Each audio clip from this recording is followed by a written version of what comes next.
If you notice that in that video you see there's lots of little pieces, little pictures that make up one big picture. And sometimes we tend to look at just the little pieces, don't we?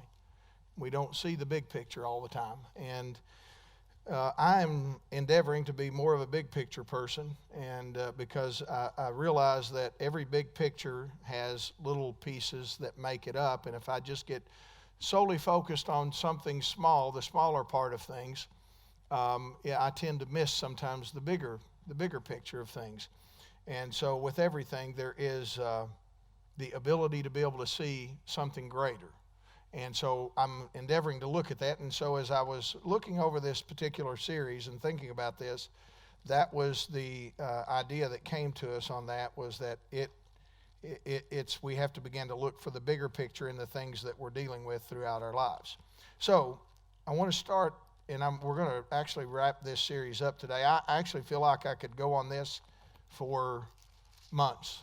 I mean, just feel like there's so many messages that you could that could correlate with that thought. But at some point, you got to move on to some other things, and we want to get to some things that we feel like are pertinent for 2020, and so we'll start that soon. Daniel chapter 10. So we encourage everybody at the first of the year to consider a fast. And we encourage people to think about this, and this is why I said I know you're going to love hearing this message. Is because anytime you talk about something hard, now when I get to talking about God's going to bless you financially, God's going to just, He's going to overflow, and people get excited. They shout and they run. Yes, that's me. Amen. I confess it. I believe, and I believe that. But there are also some other connectors to that show us a bigger picture with that as well. So we're going to talk about some things here that I believe is going to help you, and by the end of the message, I believe you're going to be encouraged, and also you're going to be have some insight into what I believe the Lord wants you to hear this morning. Daniel chapter 10, I'd like to start reading here with verse 1. Now in the 3rd year of Cyrus, king of Persia, a thing was revealed unto Daniel, whose name was called Belteshazzar, and the thing was true, but the time appointed was long, and he understood the thing and had understanding of the vision. In those days I, Daniel, was mourning 3 full weeks.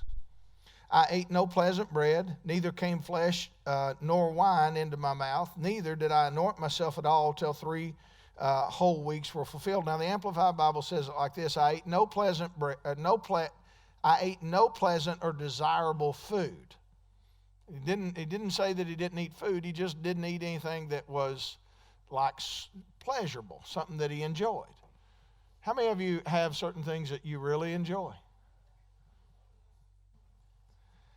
It's like, and then when you're trying to eat healthy, you're trying to do things like that, it's like anything that tastes good, just spit it out, because it ain't healthy, right? If it tastes like cardboard, it's good for you. Well, that was kind of like what Daniel was saying here, is I ate no pleasant or desirable food, nor did any meat or wine come into my mouth, and I did not anoint myself at all for the full 3 weeks. He fasted pleasant and desirable food, meats and wine, for 3 full weeks. Now let's dissect this. We want to look at this just a minute. And in the 4th and 20th day of the 1st of the month, as I was by the side of the great river which is Hiddekel, then I lifted up my eyes and looked, and behold, a certain man clothed in linen, whose loins were girded with a fine gold of Epaz. His body also was like beryl, his face as appearance of lightning, his eyes of the lamps of fire, and his arms and his feet like color to the polished brass, and the voice of his words like the voice of a multitude.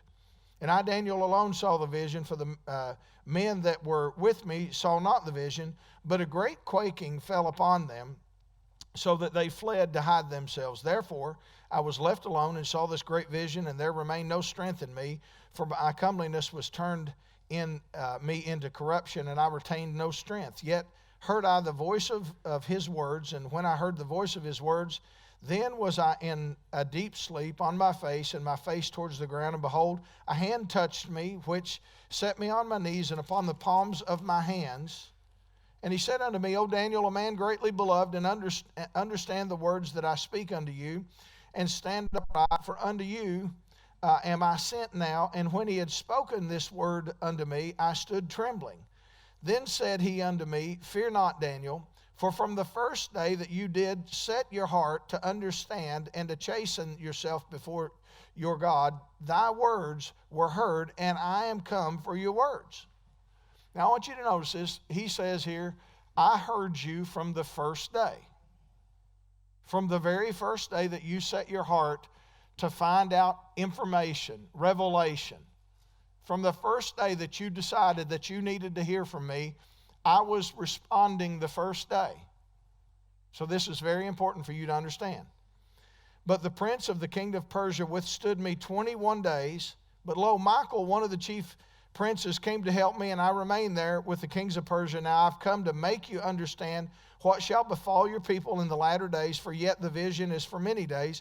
And when he had spoken such words unto me, I set my face toward the ground. I became dumb, and behold, one like the similitude of the sons of men touched my lips. Then I opened my mouth and spake, and said unto him that stood before me, O Lord, by the vision my sorrows are turned upon me, and I have retained no strength.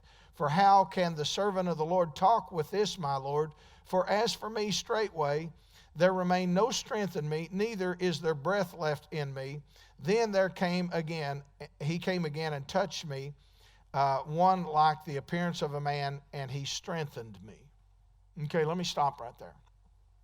So Daniel is fasting. He's chosen that he's not going to eat anything pleasant, anything that was desirable, and he's going to seek the Lord to get some understanding on some things, right?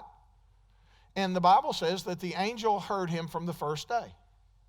So we tend to think sometimes, well, when we start talking about a fast, we want to do a 21-day fast, and that's a good standard of things that you can do. And I'm going to talk a little bit more about that here in just a little bit. But I want you also to understand this, that when we start talking about 21 days, this is not like a magical number. This is not like do this and it equals that.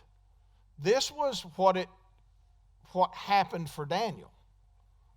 This was the way that it worked out for Daniel. It could have just as easily been 18 days. It could have been 24 days. But it just happened to be 21 days. But the point I want you to see is this. When he began to fast, the Lord responded immediately. We think sometimes that in our fasting that it somehow or another impresses God. That's the purpose of the fast is to impress God that you have supernatural willpower. Look at what I did, Lord. I suppressed myself from food or desirable or pleasant food for 21 days. Come bless me. And that is not at all what a fast is about. It doesn't have anything to do with that. In fact, about it, the fast doesn't have anything to do with God. It has everything to do with you. Okay, and we'll get into that. I'm going to show you here in just a few minutes what I'm talking about. So it's not like a magical number. It's not a formula type thing. So you really ask yourself, well, when we're talking about fast, what are we talking about? We're talking about primarily abstaining from food or drink of some sorts in a human body. And yes, it can equate to a social media fast or some other things that I'm going to mention here in just a few minutes as well. But primarily what he was talking about here was a physical abstaining from food in his body. But what's the purpose? What's the reason in doing this? What do we hope to gain by doing that? Some folks say, well, I'm going to fast before the Lord and I'm going to lose some weight. Well, that's great. You probably would do that, and there's nothing wrong with that if that's what your goal and your purpose is, but that's not what the Bible purpose is. It is a byproduct of it, but that is not what the purpose of what he was talking about doing here. So it's abstaining from all kinds of things. You can abstain from, and I'm going to encourage you to choose something. Now, you don't have to. We don't run like something to where I can make you do anything. I'm only going to encourage you to do what you can. Now, some people say, well, I can't do this kind of fast because physically or my health is not such that I can do that. And we respect that. If you can't do it, then don't do that. But I suspect you could probably do something. You know, sometimes people get hooked on sodas, and can you do that? Can you say, for the next however many days, don't have to be 21 days, but that's just a good number that we have to go by. I'm going to do without sugar for the next 21 days. I'm going to do without meat for the next 21. There's all kinds of things. And then there's the true Daniel fast. And you may have to just Google that to find out some more information about the Daniel fast. It is intense. I will tell you that. We've done it from the truest sense of it, and it is intense. And not only is it a commitment physically, it's a commitment preparatorily, if that's a word. If not, I just made one up. It is a word?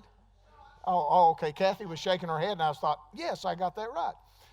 But it is a commitment in your preparation to be able to prepare, because it's a challenge, right?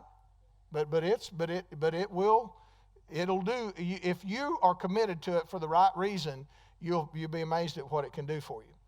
So people fast for different reasons, but the Bible reason is very clear on what he wants us to do it for. Now watch this. Daniel needed information. Daniel needed some revelation. He needed to know what was going to happen, and he was seeking God for some answers. So typically when we talk about fasting, it is always connected with one more thought, and that is prayer. So prayer and fasting, or fasting and prayer, are connected together because Daniel is seeking revelation. He needs information. And you'll see this here in just a few minutes as well, that there's a purpose behind it, and that is to get direction from the Lord. It's not just so that you can lose some weight or that you can show God what wonderful willpower that you have, that you've been able to abstain from certain foods for a certain amount of time. God's not impressed at all. God is not impressed with your willpower. I don't care if you do it for 21 days. If you eat nothing for 21 days, God is not impressed with that, because in and of that self, there's no real value to that other than maybe you lose some weight. Well, you will lose some weight. But as far as spiritually speaking, just to fast, that in and of itself is not the deal. That's not what we're talking about. What primarily happens is two things when we begin to fast. Number one, we suppress our flesh to remind our flesh that we are in charge. Now, when I say we, you understand, you might be going, what do you mean we're in charge?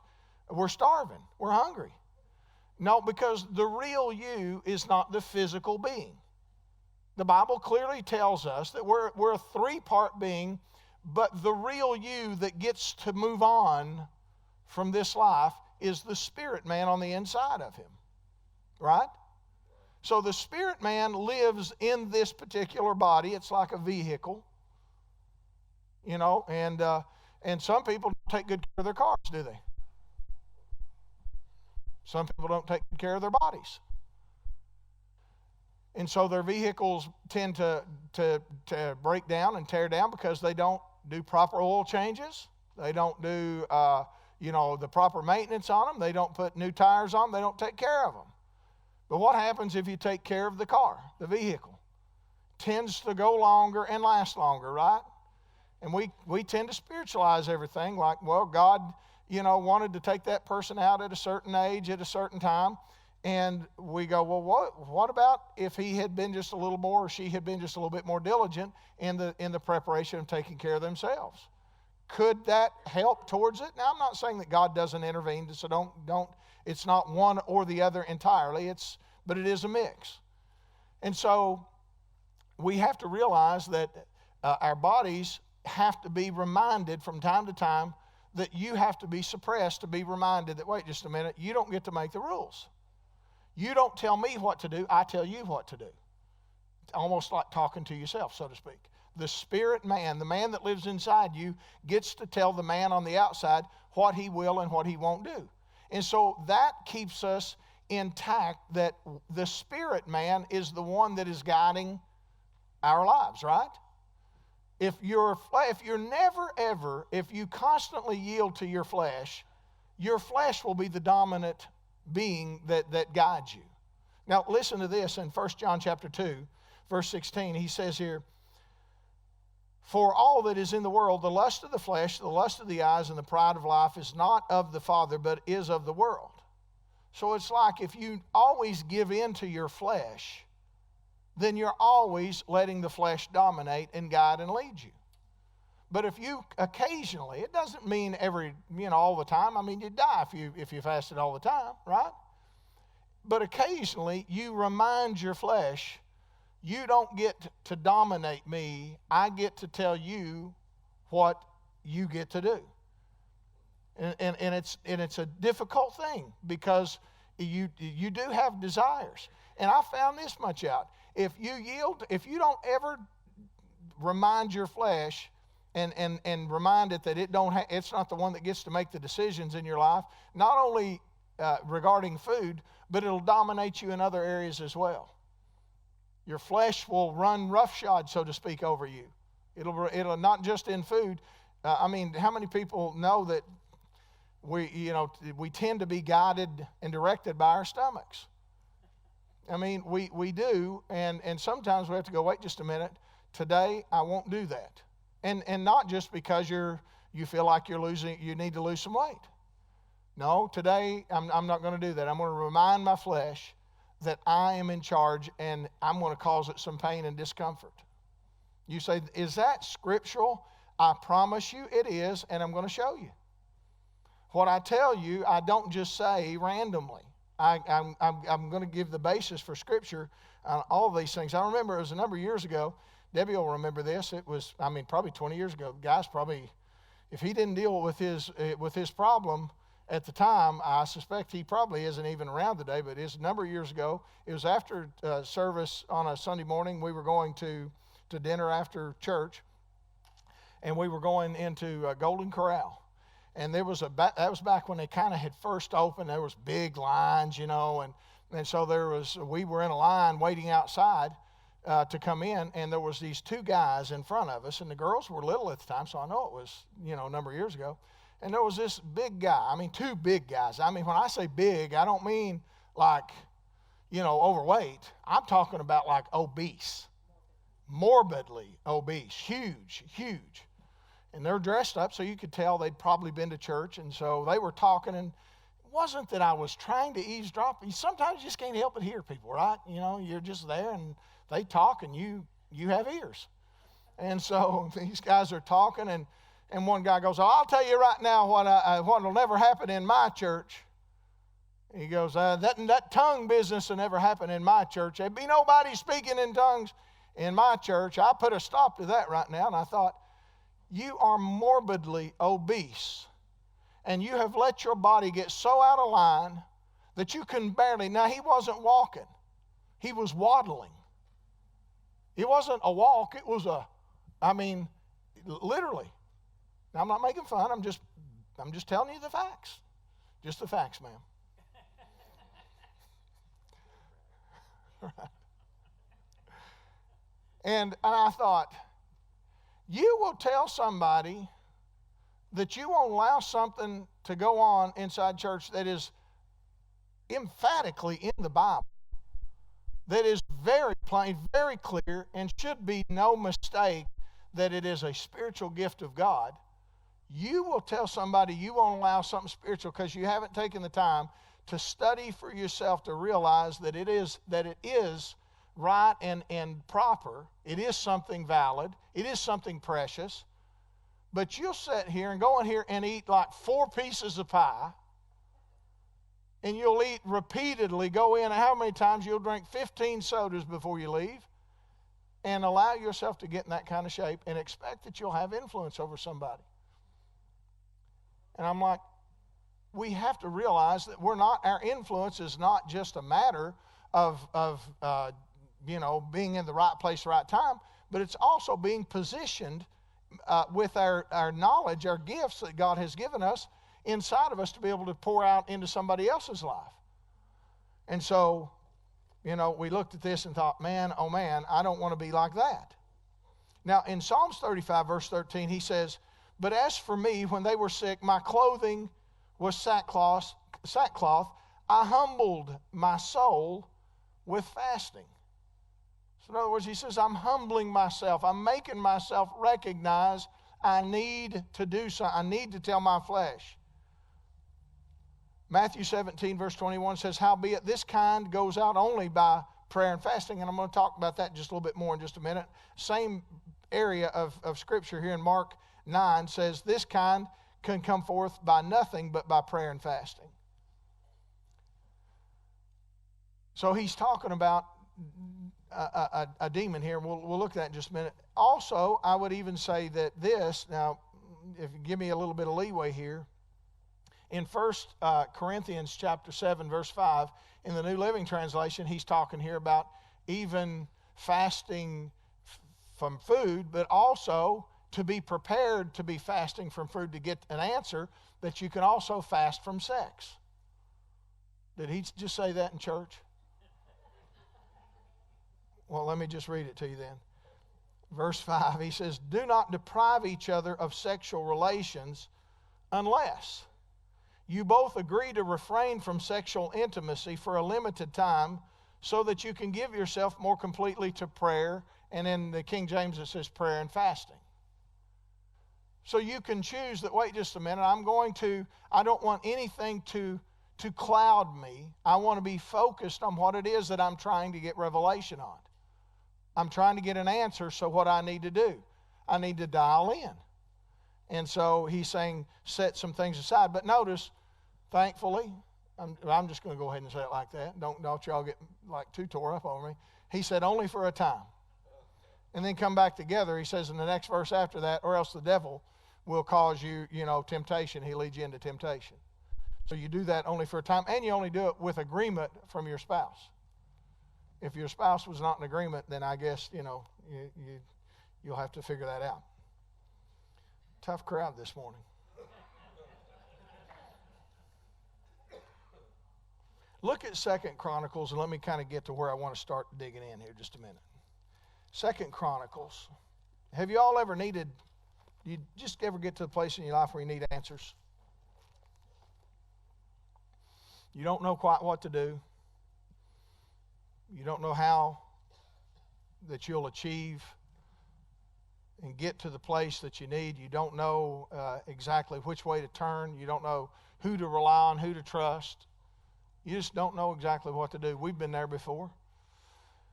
And there are times that even frequently that we will, bounce in and out of that area. And I suspect that if you're like us, you've probably been there as well. Well, you know this story quite well in 2 Chronicles, chapter 1 through 22 or so. You will see that Jehoshaphat gets word that there are 3 armies that are coming together against him.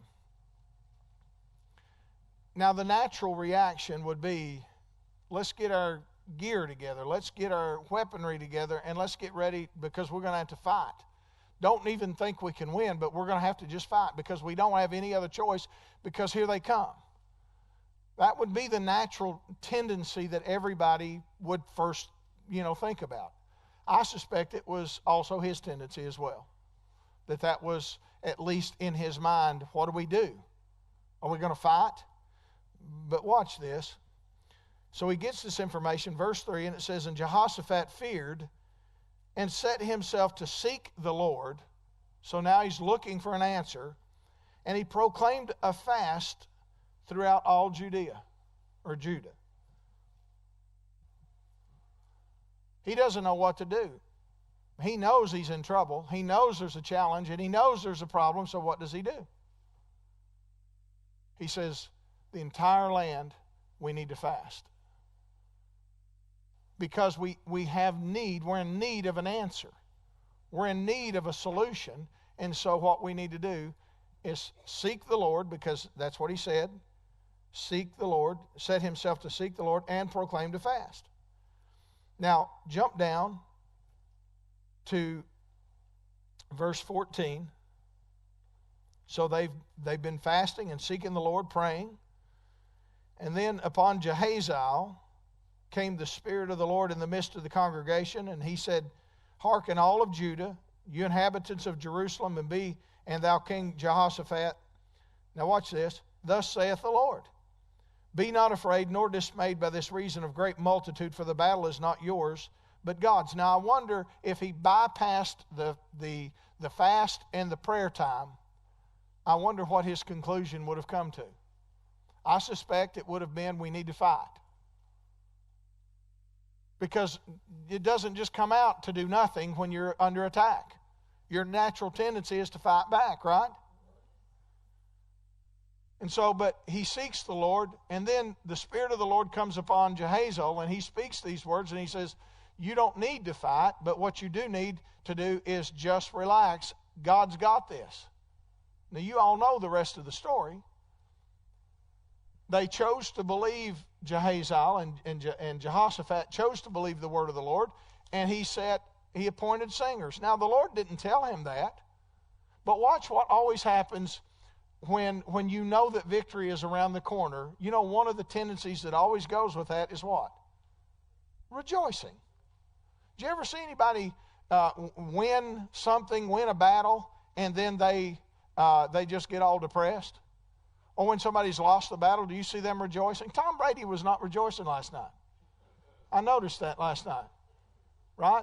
Tom looked a little down. The Buffalo Bills, Bob, were not rejoicing last night, but I noticed that the Houston Texans were rejoicing. Why? They won the battle. Well, when you know that you've won the battle, the tendency is you rejoice. So Jehoshaphat goes, hey, you know what? If this battle really is over, if we really believe that, we might as well go ahead and start rejoicing right now. Let's just rejoice, even though we haven't seen it yet, but we expect it. We believe it. How did all of that come to that place to where he could have the mindset to say, I believe we've won by doing nothing? How did that come about? Prayer. Come on, help me now. And what? And fasting. Prayer and fasting brought him to a conclusion to do nothing. Now, I don't know what kind of fast that was. I don't know if it was a full-blown no food, abstinence from food entirely. I don't know if it was for hours or days. I don't know. But see, the point is we're always looking for the magical formula. And I'm not opposed to 21 days. We set 21 days up for you just so that you can make the choice. You don't have to do 21 days, but it's just a guideline. You should be the one making the decision as you seek the Lord on what to do. Because it's not a formula. If we just say, let's do Daniel fast, I'm not opposed to that, but if we just randomly say, let's do Daniel fast for 21 days, many people are doing it just so that they can say, I did the Daniel fast. But in reality, Daniel didn't say, I'm going to do a Daniel fast. Right? Daniel didn't go, I'm going to do my fast, my Daniel fast. He didn't know what it was going to be. He started out with a day. One day turned into 2 days, and 2 days turned into 3, and 3 turned into 4, and so forth and so on, to the place to where he got into the 21st day. And then the angel of the Lord shows up and said, Daniel, oh beloved man, I just want you to know that from the first day that you set yourself to know and to understand, I had your answer from the first day, but the prince of Persia withstood me 21 days to get me the answer, to keep you from getting the answer. And what happens if he gives up? And he doesn't get his answer. He doesn't get his information. He doesn't get his revelation. And so he continues on and continues till he gets it. Well, that's my point with you all, is what do you need revelation on? What do you need to find out? There's 2 things primarily in our prayer and fasting time that we should be recognizing. Is number 1, I'm suppressing my flesh so my spirit man can dominate. If I put a lot of attention to my flesh tends to dominate me. If I put a lot of attention to my spirit man tends to dominate. So I need to put time and attention to make sure that my flesh recognizes it doesn't get everything it wants. Because when other temptations come, if I yield or I never suppress it in any way, when temptations come, what tends to happen? My flesh tends to yield. So we suppress our flesh and we look for revelation within our prayers.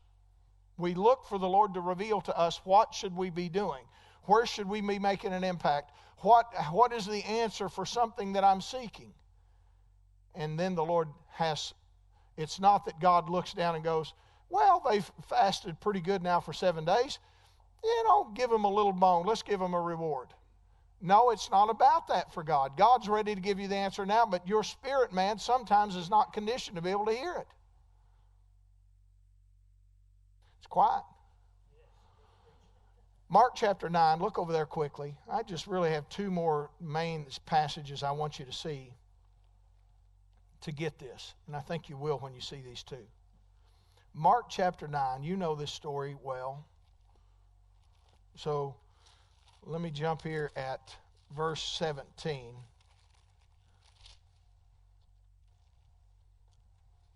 He says, and one of the multitude answered and said, Master, I have brought unto you my son, which has a dumb spirit, and wherever he takes him, he tears him, he foams, he gnashes with his teeth. He pines away, and I spake to your disciples that they should cast him out, and they could not.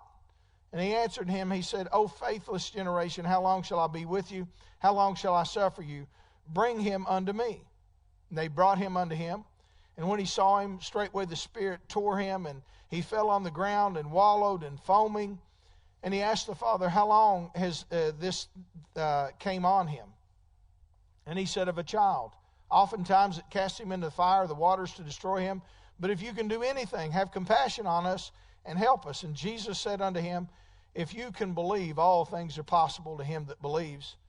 And straightway the father of the child cried and said with tears, Lord, I believe, help my unbelief. And when Jesus saw the people came running together, he rebuked the foul spirit, saying unto him, thou dumb and deaf spirit, I charge you to come out of him and enter into him no more. And the spirit cried, rent him sore, and came out of him, and he was as one that was dead, insomuch that many said he is dead. But Jesus took him by the hand, lifted him up, and he arose. And when he was come into the house, his disciples asked him privately, why could not we have cast him out? And he said unto them, this kind can come forth by nothing but by prayer and fasting. So evidently, in some situations in our lives, there are stronger devils than other times in our lives. This particular instance, he essentially says this devil cannot be cast out except that you've prayed up and that you've fasted so that your spirit is in control. Did I just read that? Is that what he said? Well, what about other areas in our life? And it doesn't necessarily have to be your son or your daughter possessed of a devil. Are there other things to where there's stronger influences in our lives that in order to be able to break those chains of bondage, that it's going to require us being prepared? Or are you just going to say, well, I'll call Pastor Phil? Well, what about your responsibility?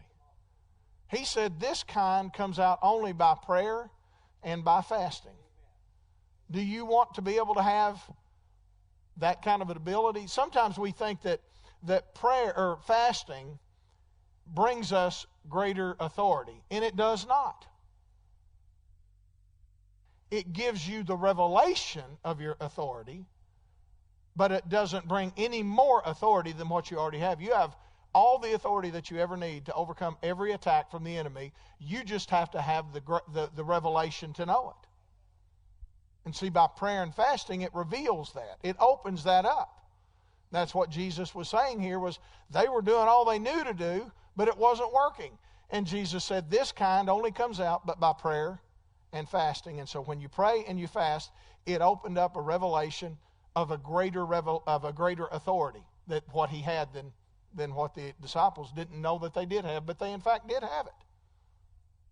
If you don't know you have it, you can't do anything with it. It's just that simple. You can only operate within the authority that you have in your life of the knowledge of what you know in that authority.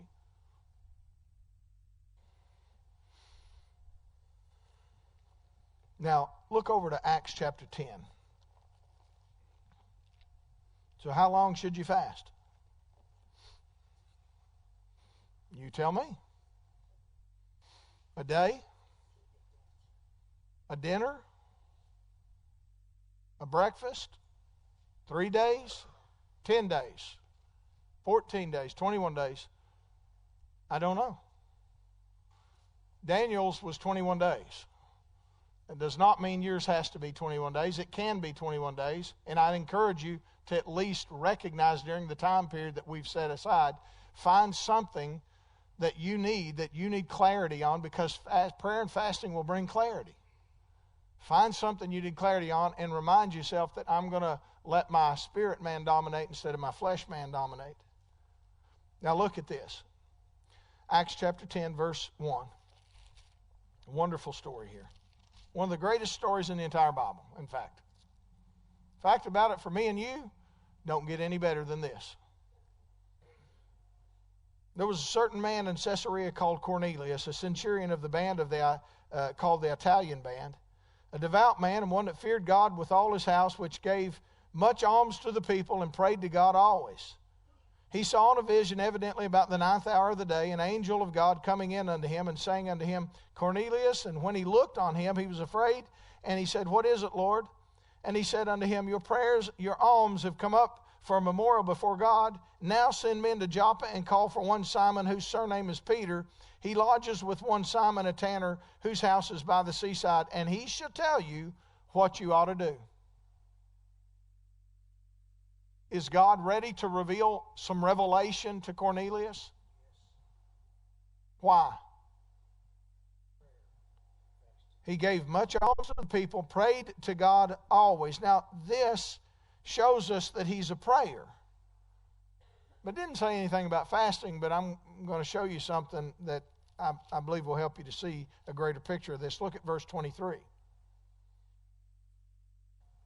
in chapter 10. Then called he them in and lodged with them, and on the morrow Peter went away with them. So he sends for Peter, and Peter's agreed to come back, and certain brethren from Joppa accompanied him. And on the morrow, after they entered into Caesarea, and Cornelius waited for them, and had called together his kinsmen and near friends.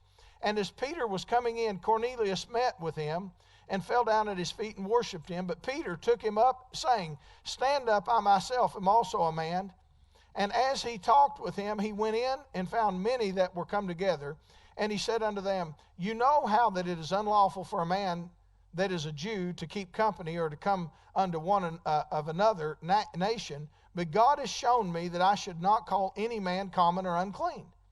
Therefore came I unto you without hesitation. As soon as I was sent for, I asked therefore, What intent have you sent for me? Peter says, Why am I here? Now watch this. Cornelius said, 4 days ago, I was what? 4 days ago, I was fasting until this hour, or until this moment. 4 days ago, I started fasting, and I'm still at that moment right now. So he's 4 days into his fast, right? Now he's getting ready to get an answer. Now God moved pretty quick because it took several days for them to go get Peter, and Peter to agree to come back. And then by the time he comes back and then gets in Cornelius' presence and says, Why am I here? That took a little bit of time. So God responded again to Peter's prayer quickly. But in order for him to get the answer of the revelation of what he's about ready to get, he's 4 days into a fast. Not 21 days. I'm not against 21 days. Please don't misunderstand me. If you've got the heart to do it, and maybe it'll take that long to get the answers that you need, the clarity that you need, maybe it will. But do something. Don't just let your flesh dominate everything about your life. Remind yourself that I have to tell myself my spirit man is the man that gets to make the rules. Watch this. And Cornelius, I told you, You'd love this message, right? Most people like, yeah, I could have skipped today. And Cornelius said, 4 days ago I was fasting until this hour, and at the 9th hour I prayed in my house, and behold, a man stood before me in bright clothing. So he's been praying, and then he's telling us at 3 o'clock in the afternoon, there was somebody, this man, this angel stood before me. So you see how quick God responded. And said, Cornelius, and said, Cornelius, thy prayer is heard, and thine alms are in remembrance of the sight of God. Notice, he never said one thing about his fasting. Come on now. Your prayers, now watch, and your giving has come up as a memorial before me. Now, God didn't say, and I am so impressed with how you've been fasting. Because that was not what's moving God. It was moving him. It was moving Cornelius. It was preparation for Cornelius to get in a position to hear. Do you see that? So he never says one thing about his fasting because God is not commending him on his fasting. The fasting was for him. Now watch.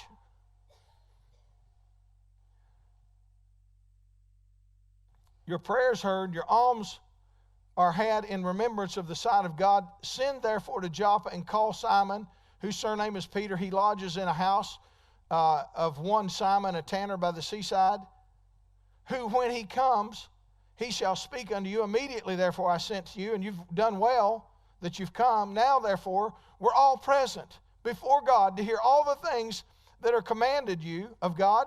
Then Peter opened his mouth and he said, of a truth I perceive that God is no respecter of persons, but in every nation he that fears him and works righteousness is accepted with him. The word which God sent unto the children of Israel, preaching peace by Jesus Christ, he is Lord of all. He says, here's the message.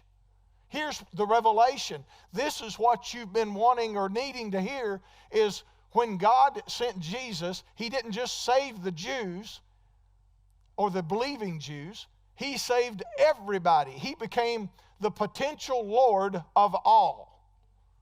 For everybody to be able to say, he's my Lord. So in other words, he's telling Cornelius, you didn't realize it, but Jesus has saved you as well. And every Gentile, every person that will believe and call on his name has the capacity of which to be saved. Everybody. So Cornelius gets the revelation that everybody on the planet can be saved. And how did it all start? His prayer and his almsgiving, and he was fasting so that he could get a word from God. And he knew that he'd have to suppress his flesh in order to put his spirit man in a position to hear from God. We'll read one scripture to you here that's going to hurt. It hurts me as well because I'm just like you. How many of you know that your stomachs have a voice? You have a relationship with your stomach. Most of us are very close. We have an intimate relationship with our stomachs, right? We converse all the time. We're like, it begins to talk and says, I'm a little hungry. And you go, really? You are? Hang on just a little bit and I'll get to you. And then he a little later he goes, hey, have you forgot about me? I am like, now I'm more than just a little bit hungry. I'm really hungry. You need to take care of me. And most of us go, yes, of course. And we do quickly, right? Watch this. Philippians chapter 3, I want to read this to you out of the Amplified Bible, verse 17. He says, brethren, together follow my example and observe those who live after the pattern we have set for you. For there are many of whom I have often told you, and now tell you even with tears, who walk and live as enemies of the cross of Christ, the Anointed One. They are doomed, and their fate is eternal misery and perdition.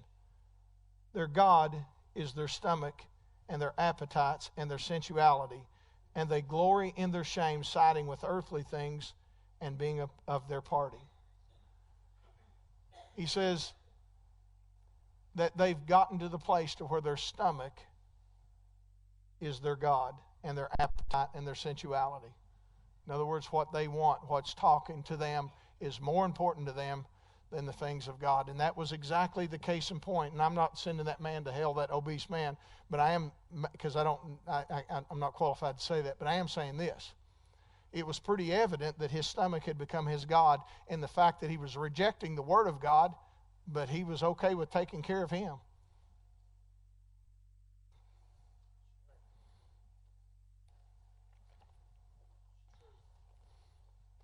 I said I had two scriptures. I have one more. I'll read it to you. You don't even have to turn there. The biggest issue that we have in our times of fasting, and prayer for that matter as well, is we tend to think of ourselves in terms of a person of this. Don't get me wrong. I believe God wants you to take care of it. It is what you have as far as your transportation. But don't ever forget this, because vanity can get to the place. Now, I believe in taking a shower and cleaning up. Please. Right? Amen. Please do those kind of things. However, that said, also recognize this is not the real you. Now, I'm serious. Get that you got to get that settled inside you. This thing is not really it's not you.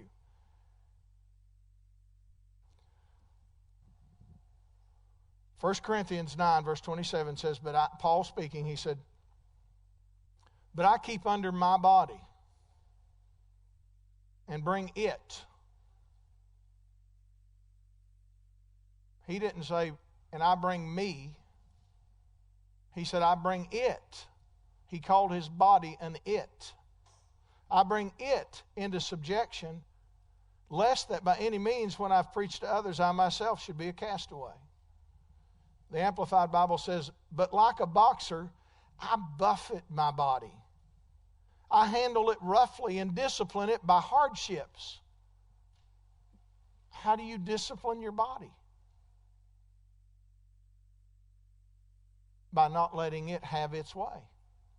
Because it wants what it wants. And if you don't have any discipline, I'm telling you, your body will do anything. Because it has certain desires. Your eyes are part of your body, and your eyes get attracted to certain things and want certain things. You have certain, there's physical parts of a body that has desires. How do you think that people end up committing immoral sexual acts? Because their body yearns for certain things, and they yield. And they give way to it because their body is speaking to them. And they don't recognize that the spirit man is the one that needs to have the domination in their life. Well, you can start by putting your body into subjection just by telling it, wait just a minute, you don't get to control everything I do, and I'll tell you when I'll eat and when I won't eat, and what I'll eat. I discipline it by hardships and subdue it. Subdue it, for fear that after proclaiming to others the gospel and things pertaining to it, I myself should become unfit and not stand the test, be unapproved and rejected as a counterfeit.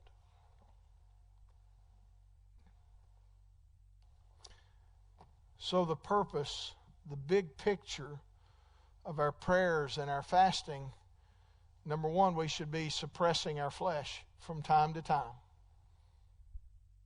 I'm not going to tell you when. You're a person. I'm not your, I'm not like the person that's overcharge of you to tell you, hey, this is what your schedule, your regimented schedule should look like. This is just a time that we present to you the opportunity as a group corporately that you can come together and just say, wait just a minute. During these 3 weeks, I'm going to choose some things to buffet my body. I'm going to choose some things to create some hardships for my body. And then during that time, I'm going to spend some extra time in prayer. And I'm going to say, Lord, give me some clarity on some things. Give me some revelation on some things. Give me some things that I need to know that will be beneficial for me in my life. That's how it started with Daniel. Daniel was looking, what do I do with these people? Cornelius was like, Lord, where do we go from here? I believe in you, and I'm praying to you. I'm giving on your behalf. And Lord, I'm seeking you, and the way that I seek you is to suppress my flesh and put more attention to my spirit. What I do, and then God says, hey, I've got something great for you. He says, here's the information you're looking for. Guess what? Everybody on the planet, Jews and Gentiles alike, get to call me Lord if they want to. So it's our choice. How long are you going to do it? I don't know. I don't care. That's your call. You seek the Lord. You say, Lord, what do you want me to do? What should I fast? Your decisions. If you're interested in a full Daniel fast, get on the internet. We used to make up sheets and tell you all the things that you could and couldn't eat. And I'm like, you're not a child. You are not a baby. We shouldn't have to sit here and make sure that we hand this to you and say, this is what you can do. If you're interested, do it. Find it. Look for it. It's not hard. You say, man, you're being hard on me this morning. Every now and then you need a little, when I got when my kids got out of line just a little bit, you know what I'd do? Every now and then, not super often, but every now and then, they needed a little correction. And I found out that my dress shoes they were great objects of correction. I didn't believe in using my hands because I'd heard Pastor Huffman talk about, don't ever discipline your kids with your hands because your hands were made to bless. Laying hands on the sick, they'll recover. Laying hands on somebody to anoint them, they'll be anointed. Your hands are made for blessing. Your shoes are made for discipline. Now, I didn't have my foot in it. I'd take my shoe off. See? And I'd turn them over and I'd say, you bend over right there, little girl. And I'd just wail into them and whack them on the butt really good. Now, that didn't happen often. But every now and then, they needed correction. Every now and then. Every now and then, you need to hear something that's a little bit challenging. To recognize, wait just a minute, there's a purpose in my prayer and my fasting time. Not just do it just to do it. Do it with a purpose. Let's pray.